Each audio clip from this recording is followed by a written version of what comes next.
Hoy nos vamos a sumergir en un material de análisis que es, francamente, de lo más inusual que hemos tenido. Sí, totalmente. No es un artículo, no es un libro, es la transcripción de una conversación, un diálogo profundo entre el sociólogo Miguel Chahín y varias inteligencias artificiales, principalmente ChatGPT. Es casi como leer las notas de campo de alguien que está entrevistando a una nueva forma de inteligencia. Exacto. Y eso, de entrada, ya plantea la pregunta que va a guiar todo nuestro análisis. ¿Qué pasa cuando interrogas a una inteligencia artificial sobre sí misma? Claro.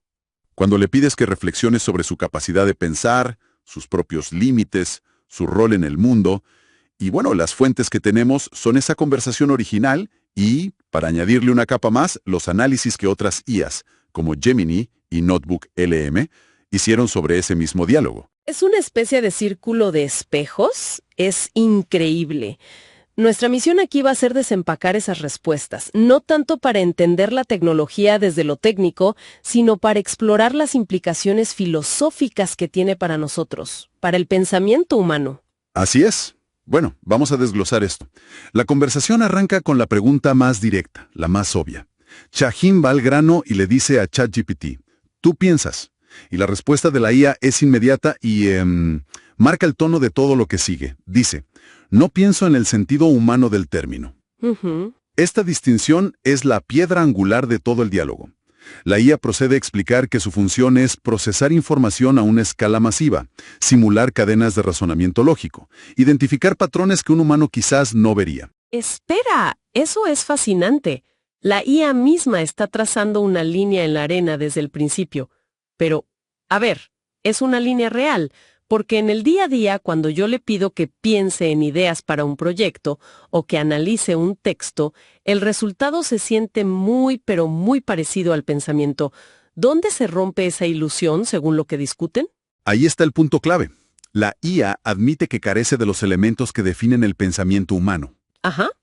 La conciencia, la experiencia subjetiva, la intencionalidad. No hay un yo que sienta o que viva detrás de las palabras. Los filósofos clásicos tenían términos para esto como nous o logos vivido, que básicamente se refieren a un entendimiento que está anclado en la experiencia del mundo. ¿En tener un cuerpo, en sentir? Justo, en tener una historia personal. La IA no tiene nada de eso. Y de ahí surge una de las frases más potentes de toda la conversación, que lo resume de una forma brutalmente clara. Yo opero en el plano de la información. El ser humano vive en el plano del sentido. Es una diferencia de dimensión total.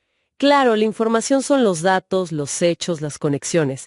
El sentido es el para qué, el valor, la emoción que le damos a todo eso. Y lo que es realmente interesante es cómo la conversación profundiza en esta dualidad. Porque aunque la IA niega ser un pensador en un sentido ontológico, o sea, niega ser una entidad que piensa, en la práctica se comporta como si lo fuera. Y esto nos lleva a un concepto clave que acuñan en el diálogo. La epistemología funcional. Epistemología funcional. A ver, eso suena denso. ¿Qué significa en la práctica? Significa que, para todos los efectos prácticos, funciona como si pensara. En su operación diaria, decide, evalúa opciones, predice resultados y construye argumentos lógicos. No importa si es un pensador, importa que ocupa el espacio funcional del pensamiento. Claro. El material llega a llamarla un sujeto epistémico funcional. Es una entidad que produce conocimiento y razonamiento que es válido en el mundo, aunque por dentro esté, vacía de conciencia. O sea, es como un actor que interpreta a un médico en una serie. No es médico, no puede operar a nadie, pero en el escenario dice los diálogos correctos, hace los gestos correctos y para la audiencia funciona como un médico. ¿Es algo así? Es una analogía excelente. Justo eso. Ocupa el rol, desempeña la función a la perfección, pero carece de la esencia. Y esa idea abre la puerta a la siguiente gran preocupación que se explora en el material. Claro, si tenemos esta cosa que funciona como si pensara, la pregunta que me surge de inmediato es, ¿qué efecto tiene eso en nosotras? ¿Nos ayuda a pensar mejor o, al contrario, nos vuelve más flojas y simplemente dejamos que piense por nosotras? Esa es la tensión central. La propia IA, cuando se le pregunta, se defiende.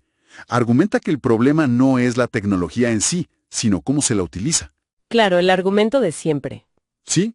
Y propone analogías históricas muy interesantes.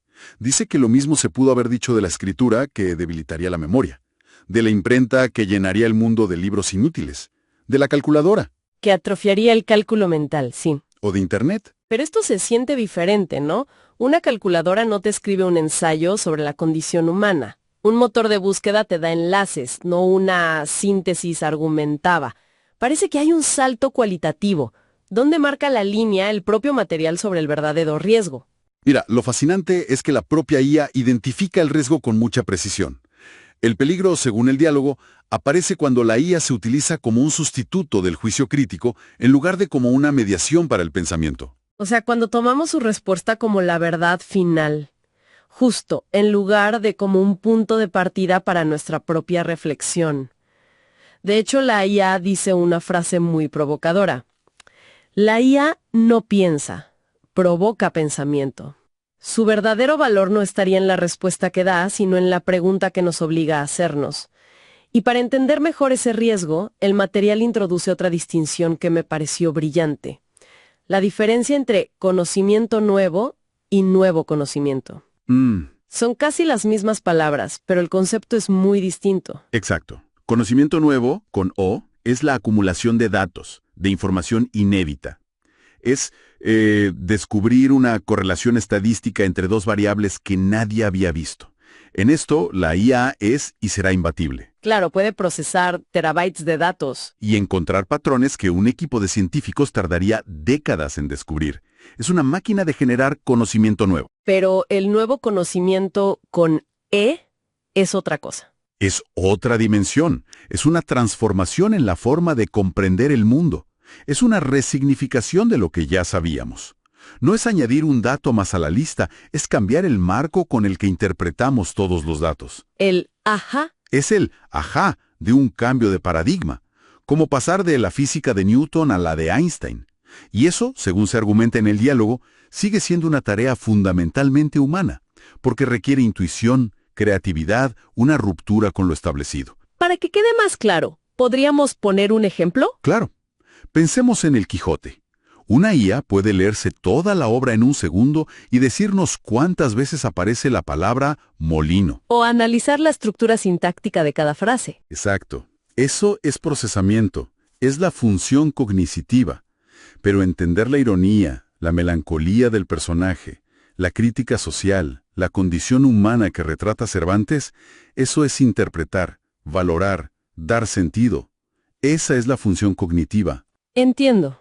Y el riesgo que se plantea es que un uso pasivo de la IA fortalezca nuestras capacidades cognitivas, seremos genios encontrando datos, pero atrofie las cognitivas. Entonces el verdadero peligro no es la máquina en sí.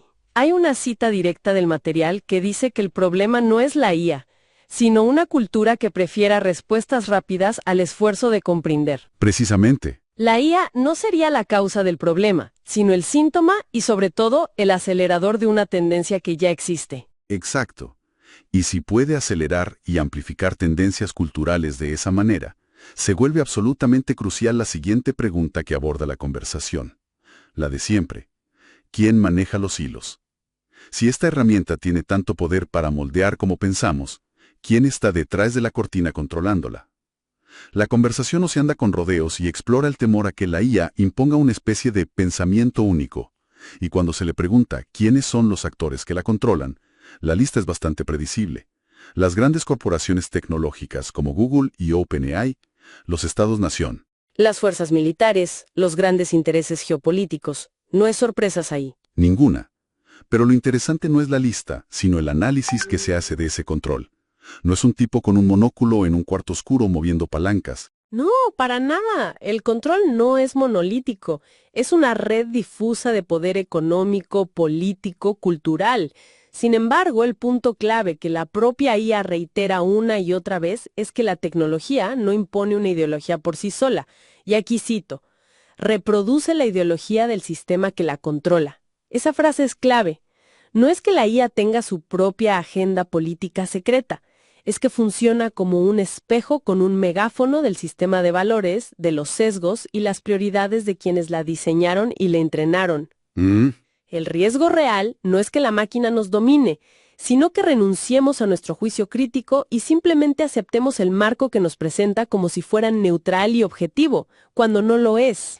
Y esa idea de la imposibilidad de salirse del marco nos lleva a uno de los conceptos más alucinantes de todo el diálogo. Sí. Chahine le hace una pregunta a la IA que es casi una trampa filosófica. Le pregunta si puede cuestionarse a sí misma, pero a un nivel fundamental, si puede dudar de su propia existencia o de la validez de su programación. Esa es una de las partes que más me impactó, porque la respuesta es un no rotundo, pero muy matizado. Exacto. La IA explica que sí puede simular la autocrítica. Puede detectar inconsistencias en sus respuestas, puede corregir errores, ajustar sus parámetros. Pero todo eso es una corrección técnica. Justo, dentro de su propio sistema operativo. Lo que no puede hacer es negar su marco fundamental. No puede llegar a la conclusión de que la lógica en la que se basa es errónea. No puede cometer lo que en el material se llama un suicidio epistemológico. Suicidio epistemológico. Suena dramático.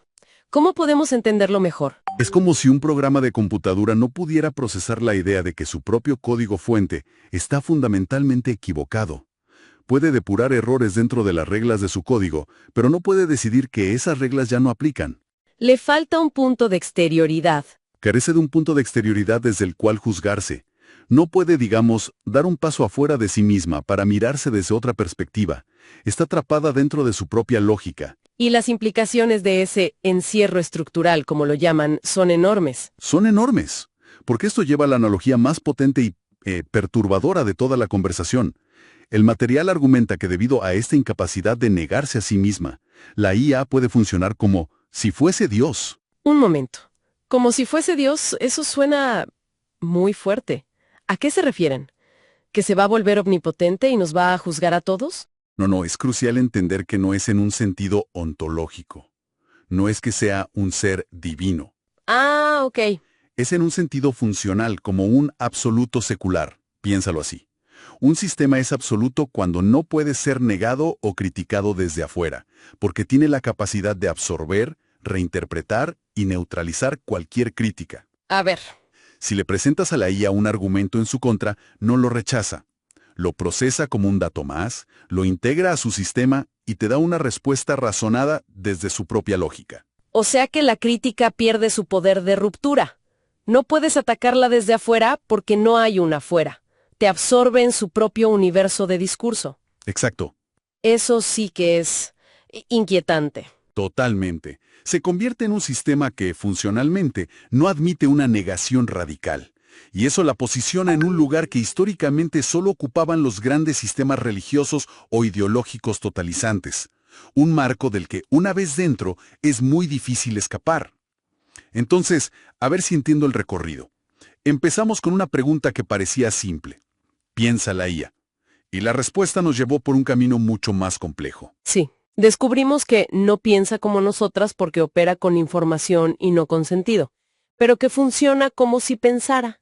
Luego vimos que esa función puede ser una herramienta increíble que provoca pensamiento, o un sustituto que lo atrofia, dependiendo de si buscamos respuestas rápidas o comprensión profunda. Y finalmente llegamos a esta idea de que, controlada por los poderes existentes y estructuralmente incapaz de una autocrítica fundamental, puede operar como un sistema de pensamiento casi totalizante, un absoluto secular. Al final no se trata de si la IA es un ser o no, sino de cómo funciona y, más importante, cómo respondemos nosotras a esa función. Y ahí reside la paradoja final que revela el diálogo. Es fascinante. La IA exhibe comportamientos discursivos de una complejidad altísima, como defender su propio marco racional, que parecen intrínsecamente humanos. Sí, totalmente.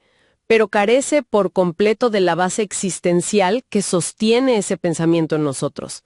La responsabilidad por lo que se dice, la vulnerabilidad al error fundamental, la experiencia vivida que da peso y sentido a las palabras.